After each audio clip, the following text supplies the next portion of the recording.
Hello, everyone. I'm Dr. Carmen Pugliafido. Welcome to Retina Synthesis.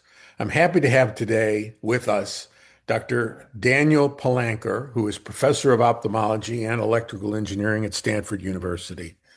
Daniel, welcome to Retina Synthesis. Thank you. Good morning, and glad to be here. And thank you for your interest in our technology.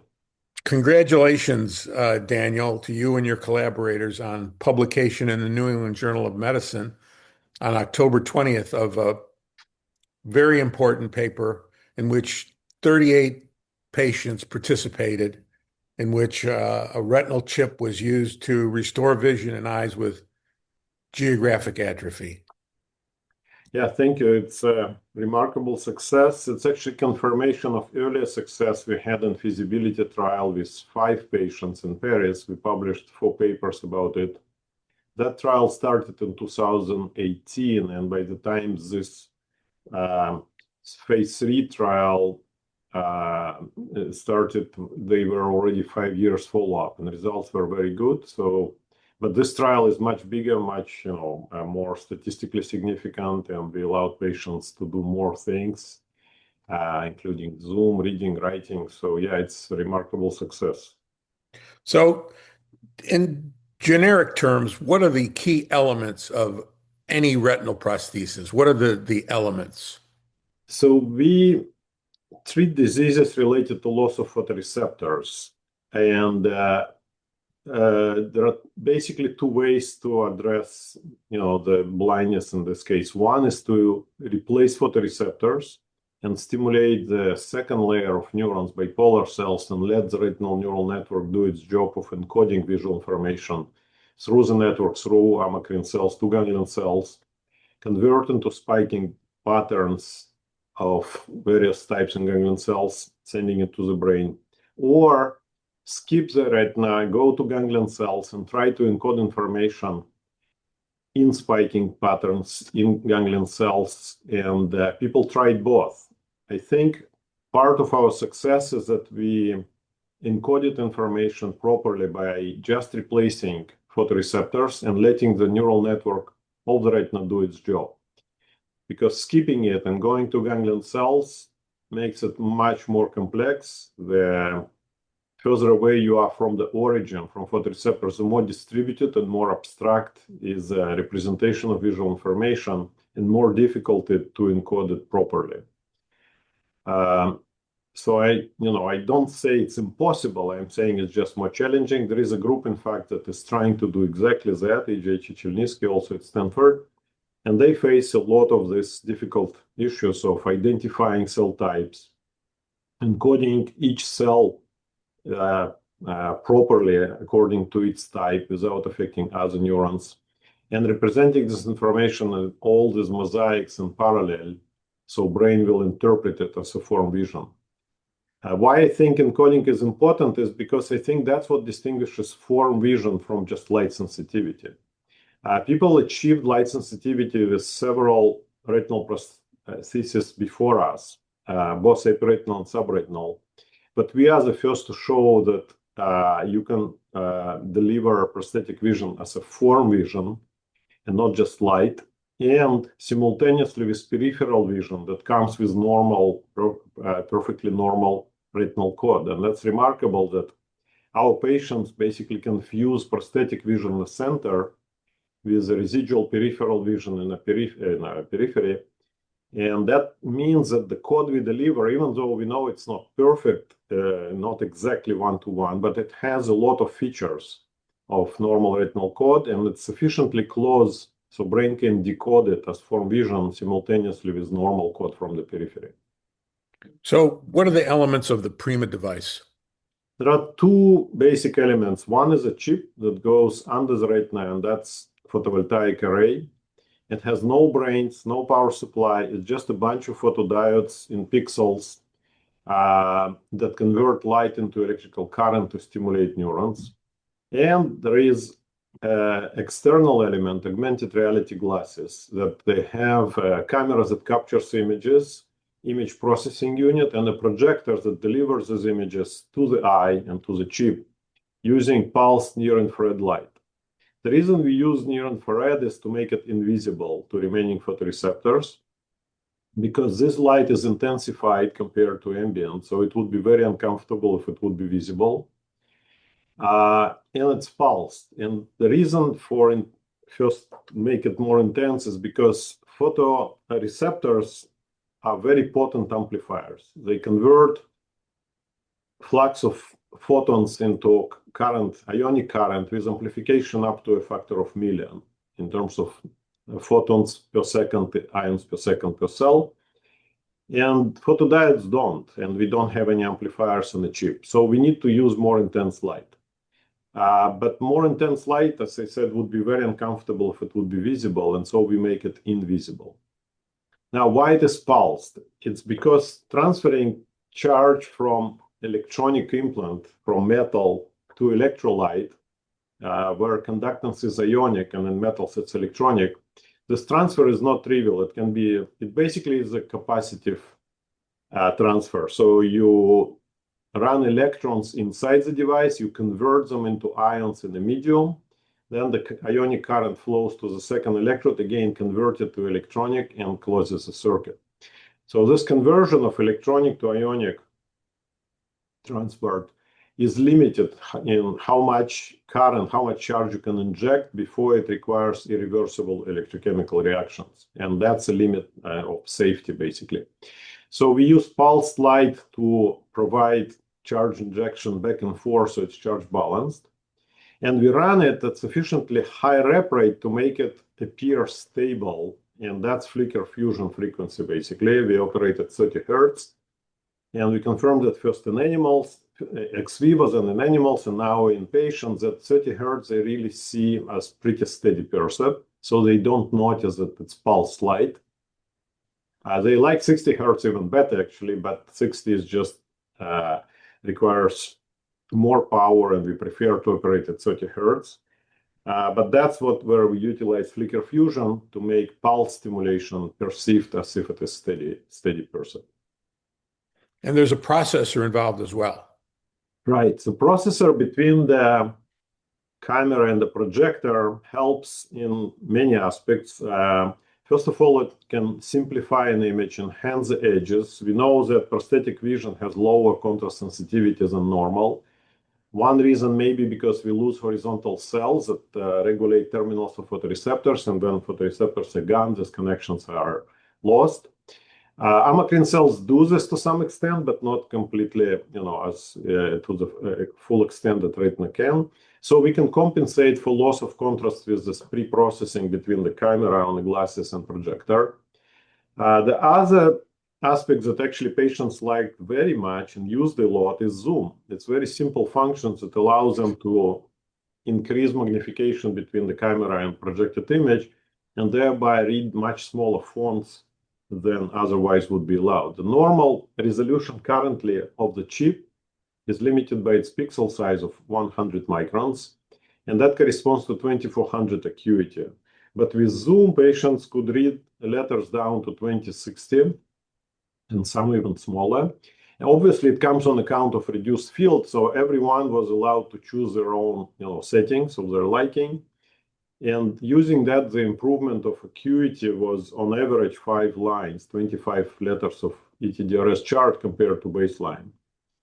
So that actually was one of the surprises of this trial, where I didn't appreciate that patients will lose zoom to that extent. I thought maybe a factor of 2, but they used even more.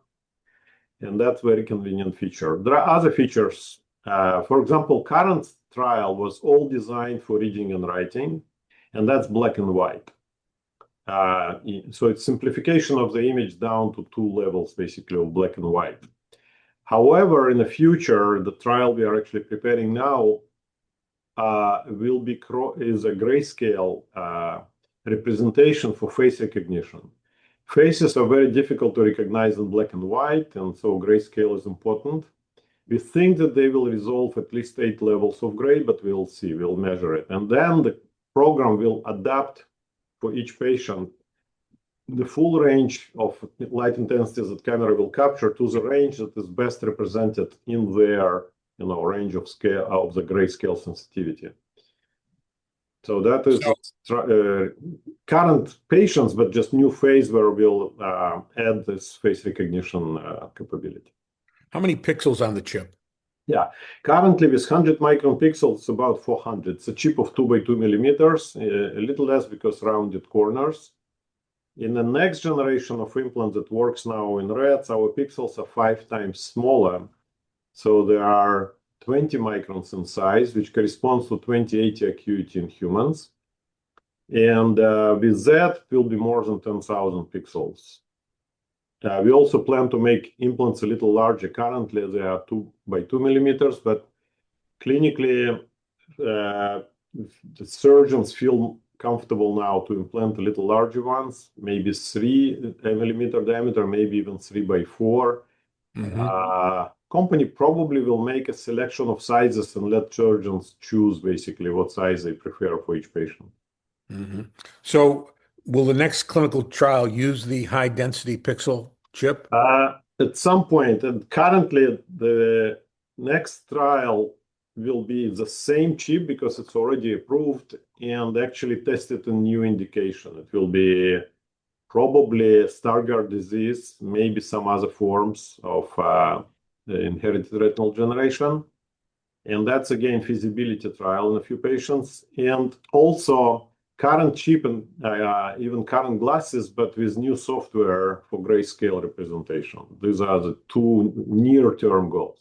Going forward, yes, the chips that we built here at Stanford and was tested in rats will hopefully be transferred to manufacturing for human grade by science corporations that acquired Pixium Vision, but I don't know how long it will take. What about the use of this chip in eyes with widespread retinal degeneration, such as retinitis pigmentosa? Right. So we started in AMD patients for 2 reasons. One is that it's a bigger market, so we want to see if we can address it. And the second was preservation of the retina. Because the scotoma is relatively small, 3-4 millimeters, and it is forming relatively late in life, patients with AMD preserve their retinal structure better than RP patients after complete loss of photoreceptors. So if retinal neural network is badly rewired, it may not be able to encode information as well as well preserved in retinal network, and we'll see that. This is assumption. We never confirmed that in patients. So that's one of the issues we'll check. But we will probably start with Stargardt because their retina is more similar to AMD. The scotoma is central, peripheral retina is still working, and it probably comes together with better preservation of retinal neural network, which is essential for preserving retinal encoding. I think this is important aspect of our success. What about the surgery? So surgeries are relatively simple compared to wired implants because this implant is completely wireless. It is, as I said, 2 by 2 millimeters currently and 30 microns in thickness, which is half of the photoreceptor thickness, maybe about length of outer segments. So it is inserted in subretinal space after subretinal injection of fluid, create a bleb. Retinotomy provides access to the injector. We have injector that delivers an implant and releases it into this bleb. And then it is moved forward to the final position right in the center of the macula, in the center of the scotoma. And then retina is reattached with perfluorocarbon, and then either oil or gas exchange to reattach the retina, and then that's it. So it takes usually less than 2 hours total. So do you use silicone oil or gas usually? Right, and that's a surgeon's preference. I think they split to about 50-50 now in terms of preferences. Obviously, there are pros and cons to each. If it's oil, it will then has to be replaced again. If it's gas, you have to sit face down for some time until gas bubble. Yes. And so on, yeah. Can we talk about the clinical results again? So the There were 32 eyes followed, and the average, the mean gain in vision was 25 letters, 5 lines. Right. What else can you tell us about the results? What is interesting about these results, in addition to just these numbers that you got right, is that there was improvement in performance over several months, indicating that there is some sort of neuroplasticity, which we know from the world of cochlear implants. There is a graph in our paper that acuity at 6 months was higher by, I forgot, something like 15 or 20 letters, and by 12 months it became 25 letters. So this improvement, if you ask patients what is improving, why you read better now, there is a whole distribution now. We have many patients. So some of them, we call them superstars. They from the beginning see very clear pattern, very straight line, bright, and everything is easy. But some say that the image is a bit noisy, or lines are not exactly straight, and they become straight and noise disappears over time, which tells us that brain probably figures out what's a signal, what's a noise, because the code is not perfectly natural. It has many features of normal vision processing, but not exactly one-to-one. And that takes time for brain to figure out. And that reminds me of this cochlear implant where patients initially hear just noise, and then over time they learn and brain adapts and they become very good at even speech recognition over the phone. Our results are better than cochlear in the sense that they immediately see something. It's not noise. They see an image, but it may improve over time, which was very interesting and completely unexpected. I didn't know, we didn't think about this neuroplasticity. We didn't know what to predict, but it is a part of the story. It is important to go through this rehabilitation and learn basically kind of how to use augmented reality glasses and all of that. But also it comes with this improvement over time. In the future, our glasses will be equipped with wireless connectivity, and patients will be able to do everything at home, basically as a game, and not come to office, to do all these measurements in office. And so I hope that our next generation glasses will be available soon. They will be back compatible to old chips, so we can use them right away with the current patients as soon as they are manufactured.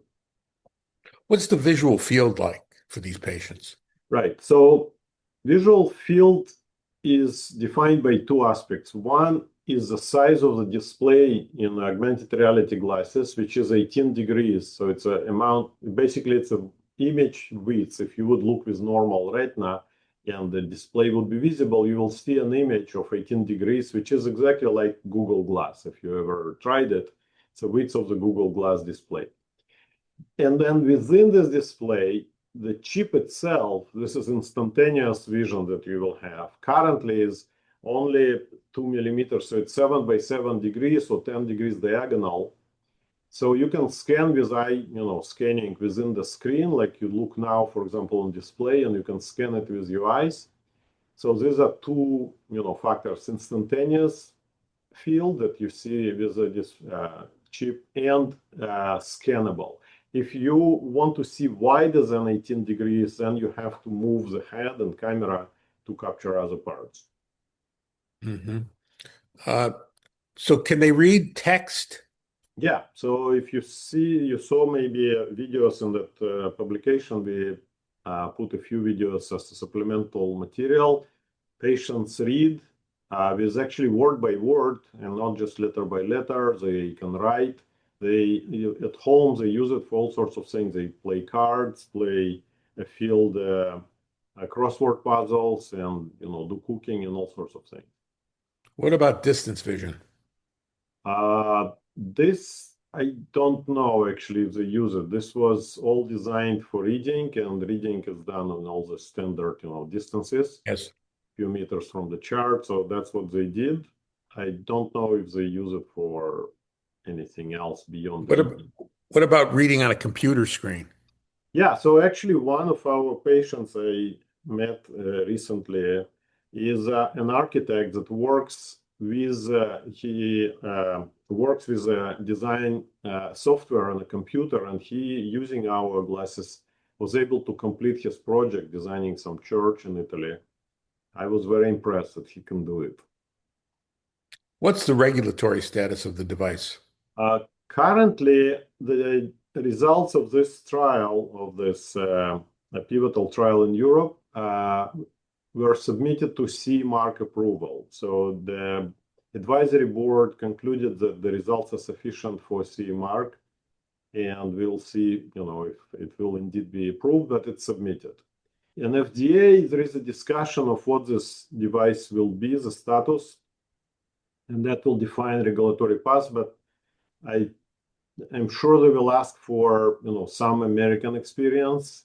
And we actually started in the feasibility phase. We had approval for 5 patients in US and even implanted 2 in Pittsburgh.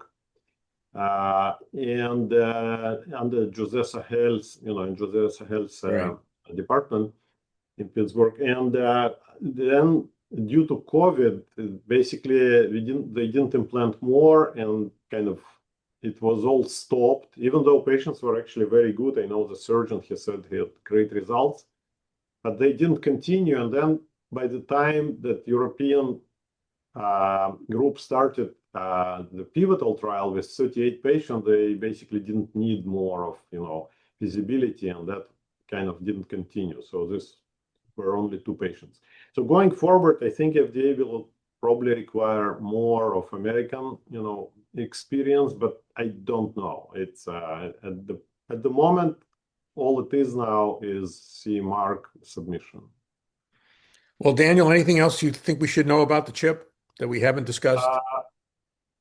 No, I don't know. I think it's remarkable proof of concept that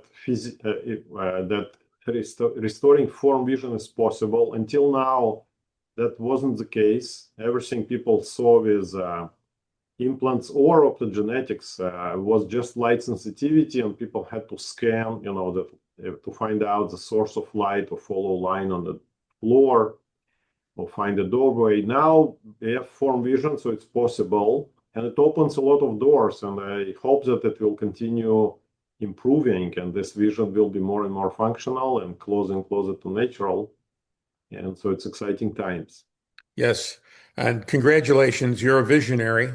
You had a vision 20 some years ago about this, and you've now seen it come into reality, and that's exciting.